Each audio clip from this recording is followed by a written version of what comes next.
मुद्दा जी, जो बात अभी अशोक माथुर सर कह रहे थे, खबर इस तरीके की कई सारी आती है कि गुजरात में ऐसे तमाम एरिया हैं जहां पर हिंदू और मुस्लिमों की जो रहने की जगह है वो बिल्कुल अलग अलग बटी हुई है, और वो दोनों सड़क के इस तरफ और सड़क के उस तरफ का जो विकास है वो भी दिखता है कि ये क्षेत्र कैसा है और दूसरा क्षेत्र कैसा है। वो अंतर वहां पर दिखता है जिसकी चिंता अभी अशोक माथुर सर कह रहे थे। एक तो आपका जवाब उस पर, और दूसरा जो हम जिस तरीके से लगातार जो सत्ता है, जो सरकार है केंद्र में आज, वो बात कर रही है इतिहास की कि मणिपुर में पहले क्या हुआ था, कभी कौन सी जाति हिंसा हुई, क्या हुआ। मुद्दा जी, मैं समझना आपसे चाहता हूं कि आज मणिपुर में जो हालात हैं, जो वीडियो हम सबने देखा है, पूरी दुनिया ने देखा, और जिस तरीके से वो बर्बरता हुई, अमानवीयता हुई, इसके अलावा जो लगातार हर रोज जाने जा रही हैं, क्या पहले वाले हालात और आज के हालात एक हैं, सेम उसी तरीके से जैसे कुछ राज्यों के नाम लिए जा रहे हैं, या ये जो इतिहास की बात करके अपने को जो छुपाने का काम किया जा रहा है, ये किस हद तक ठीक है, किस हद तक चीजों को जस्टिफाई करता है? ये दो सवाल है मुद्दा जी आपसे। जी, पहले मैं गुजरात के सवाल के बारे में जवाब दूं कि ज्यादातर जगहों पे अहमदाबाद जैसे शहरों में हिंदू और मुसलमान खास तौर पे साथ रहा करते थे। जो ओल्ड सिटी है अहमदाबाद की, वहाँ गुजरात में दंगों का इतिहास रहा है, लेकिन फिर भी कभी ये नहीं हुआ कि दंगों के बाद में बस्तियां बट गई हो। दंगों के बाद भी लोग साथ ही रहे हैं। तो एक ही गली में दो धर्म के लोग हों ऐसा भी हो, या एक गली इस धर्म के लोगों की, फिर तुरंत ही बाजू में, मतलब एक ही लोकालिटी में सब धर्म के लोग हों। उस लोकालिटी के स्कूल में बच्चे पढ़ने जाए तो साथ पढ़ने वाले जो सहपाठी बच्चे हैं वो भी अलग अलग धर्मों के हों, इसलिए आपस में दोस्ती हो, ये सब हो पाता था। 2002 के दंगों ने ये किया कि सारे लोगों को बांट दिया। तो खास करके माइनॉरिटी कम्युनिटीज के जो भी लोग हैं वो 2002 के बाद बहुत दूर चले गए और एक घेटो जैसा बना दिया, ताकि उसमें एक तरह की सिक्योरिटी की सेंस होगी, शायद कोई सुरक्षितता का भाव रहता होगा कि यहाँ सब एक साथ हैं तो ज्यादा सुरक्षित रह पाएंगे। लेकिन जैसे माथुर जी ने कहा कि ये होने की वजह से आज इतनी ज्यादा दूरी बढ़ गई है कि जैसे आपको पाकिस्तान के बारे में जो कहा जाए, पाकिस्तान के लोगों के बारे में जो कहा जाए, वो आपको मान ही लेना पड़ेगा। आपको बताया जाए कि वो लोग आतंकवादी हैं तो आपको यही मानना पड़ेगा, इसलिए क्योंकि आप उनसे कभी प्रत्यक्ष रूप से मिलते नहीं हैं, तो आपको सुनी हुई बात को मानना पड़ेगा। वही आज यहाँ हो रहा है कि आपस में मिलते ही नहीं है, इसलिए सामने वाली व्यक्ति अच्छी है या बुरी उसका अंदाजा ही नहीं आता, और इसलिए इस प्रक्रिया के दौरान जो भी नफरत के बीज बोए जाते हैं वो लगातार दोनों तरफ से वो बड़े ही बड़े होते जाते हैं। तो वो नफरत का अंत तो होता ही नहीं है, बल्कि वो ज्यादा ही ज्यादा बड़ी होती जा रही है। तो ये प्रक्रिया जरूर यहाँ हुई है, व्यवस्थित रूप से हुई है, जानबूझ के कराई गई है, और उसको लेके आगे आने वाले वर्षों में जो घुल मिल के रहने का यहाँ था उसमें बहुत बड़ी एक आंच आई है। मणिपुर की बात पे जाएं तो जरूर मणिपुर में एक तो ये बात है ही कि दो अलग जाति के लोगों को लड़ाया गया, हमेशा लड़ाया ही जाता है, चाहे कितनी भी विषमता हो। दो धर्म के लोगों के बीच में, या दो आर्थिक वर्ग के लोगों के बीच में, या दो कम्युनिटीज के बीच में, कितनी ही जीवन शैली से लेके और कोई भी विषमताएं हो, तो भी बिना किसी वजह के, क्योंकि विषमता है इसके लिए कभी दंगे हो जाए, ऑर्गेनिकली ऐसा नहीं होता है। दंगे हमेशा करवाए जाते हैं तभी होते हैं, ये हमने देख लिया है इतिहास में। उसी तरह मणिपुर में भी किया गया है, और अब ये कहने की भी जरूरत नहीं है कि दंगे होते हैं वो हमेशा किसी के फायदे के लिए होते हैं। हिंसा होती है वो हमेशा किसी के फायदे के लिए होती है, वो कभी भी सिर्फ और सिर्फ हिंसा नहीं होती। और ये बात अब तो सिर्फ दंगों को नहीं लागू होती है, ये बात तो मॉब लिंचिंग्स को भी लागू होती है। ये बात जितनी भी इस तरह की हिंसाएं हम देख रहे हैं गुजरात में भी, जैसे ही चुनाव नजीक आते हैं वैसे दलित लोगों पे एट्रोसिटी अचानक बढ़ जाती है।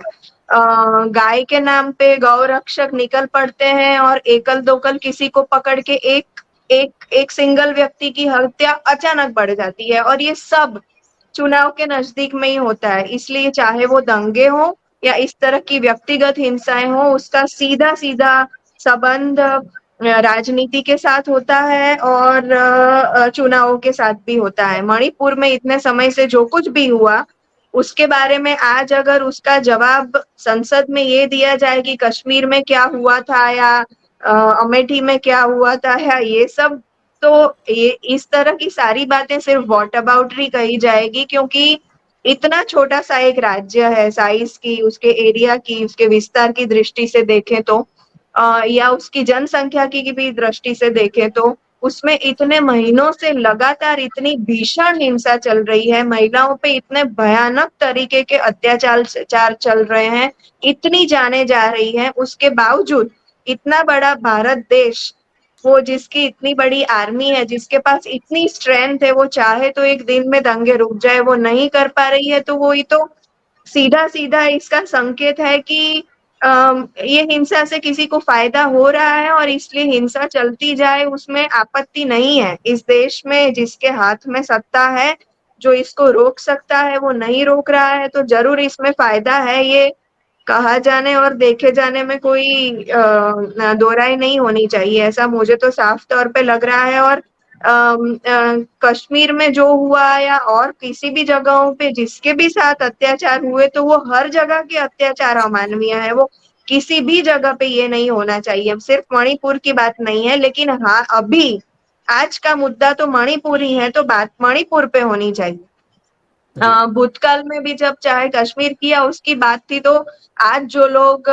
कश्मीर की बात कर रहे हैं या अन्य राज्यों की बात कर रहे हैं, तब क्या क्या वहां पे उनकी तरफ से प्रयास किए गए थे, ये अगर हम जाके देखें इतिहास में या रिकॉर्ड्स में, तो पता चलता है कि तब भी सिर्फ बातें ही थी, उस पे कोई एक्शन नहीं थे। तो इसलिए जी सिर्फ वॉट अबाउटरी की जाए और आज के माहौल पे ना तो उस पे कोई अंकुश लाया जाए, ना तो कोई एक्शन लिए जाए, ये एक साफ साफ बात है कि ये किसी के फायदे के लिए। मुद्दा जी, मैं बहुत, चूंकि हम लोग का समय समाप्त हो चुका है, बस 1 मिनट में एक जवाब। आज निर्मला सीतारमण जी भी संसद में बोल रही थी, वो आज मणिपुर पर बोलने की बजाय, वो भी एक महिला वित्त मंत्री, वो लगातार उपलब्धियां गिनवा रही थी कि हम किस तरीके से गरीबी मिटा रहे हैं, हमने गरीबी मिटा दिया, अर्थव्यवस्था आज हमारी कहां से कहां है, और किस तरीके से कोविड में जूझने के बाद भी हमारी अर्थव्यवस्था स्थिर है। ये सारी उपलब्धियां वो गिनवा रही थी। इन उपलब्धियों की एक जो गरीबी वाली बात है, वो कह रही थी कि गरीबी हटाने की बात कही जाती थी, पर हमारी सरकार गरीबी हटाने का काम कर रही है और उसको हमने काफी हद तक कर लिया, थोड़ा काम बचा है। आप सामाजिक कार्यकर्ता के तौर पर तमाम लोगों से मिलती हैं, कि आप इसमें से जमीन पर कितना काम देख पा रही हैं जो निर्मला सीतारमण जी कह रही हैं, एक। और दूसरी चीज ये कि संसद में बैठी हुई तमाम जो सत्ता पक्ष की महिला नेता हैं, वो भी मणिपुर पर उसी रवैये के साथ हैं जिस तरीके से बाकी भारतीय जनता पार्टी के नेता। इस पर आपकी एक टिप्पणी मैम, बहुत संक्षेप में प्लीज। बीजेपी की उपलब्धियां हकीकत में क्या है, वो तो कई सारे रिपोर्ट हैं जो हम देख सकते हैं, चाहे वो ह्यूमन डेवलपमेंट इंडेक्स की बात हो या एजुकेशन में हमको पता ही है कि शिक्षा की क्या स्थिति है, रोजगारी की क्या स्थिति है, स्वास्थ्य की क्या स्थिति है, ये तो सारी बेसिक बातें हैं। और जो आर्थिक विकास की भी वो बातें करते हैं, उसमें हम आगे के पहले के अपने आंकड़े और आज के आंकड़े, आज की स्थिति चेक कर लें, तो निर्मला जी ने क्या कहा और हकीकत क्या है, उस दोनों को एक साथ देखी जा सकती है। और जहां तक गरीबी की बात है, ये आंकड़ों का खेल है। आप गरीबी रेखा का मापदंड बदल दें, तो अचानक से लोग रेखा के ऊपर आ जाएंगे, आपको बस मापदंड बदलना है। तो ये तो सब आंकड़ों का खेल है। हकीकत क्या जी है, वो जब हम कोई भी, मैं क्या, कोई भी जाके जब आम, अभी एक बहुत ही वो ललन टॉप वाला वीडियो बहुत ही फेमस हुआ है, जिसमें दिल्ली के एक सब्जी वाले से पूछा गया है, वो सब्जी जी जी खरीदने, एक ठेले वाले के पास सब्जी खरीदने के पैसे, तो इसमें तो कोई ये नहीं है। और बीजेपी की महिलाओं की बात है, जब तक की सांसद होने के नाते, तो मजबूरी ये हो गई है सभी की, दिख ऐसा लग रहा है कि वो सारी महिलाएं बाद में हैं, बीजेपी के मेंबर्स पहले हैं, तो अपनी पार्टी की जो लाइन है उसी लाइन को पकड़ के बैठे रहना। और पूरे देश को जहां ये सिखाया गया है कि जो मोदी जी बोले आप सबको उसी का रटन करना है, तो पार्टी की महिलाओं की तो क्या मजाल है कि वो एक महिला के रूप में खड़ी होके बोले और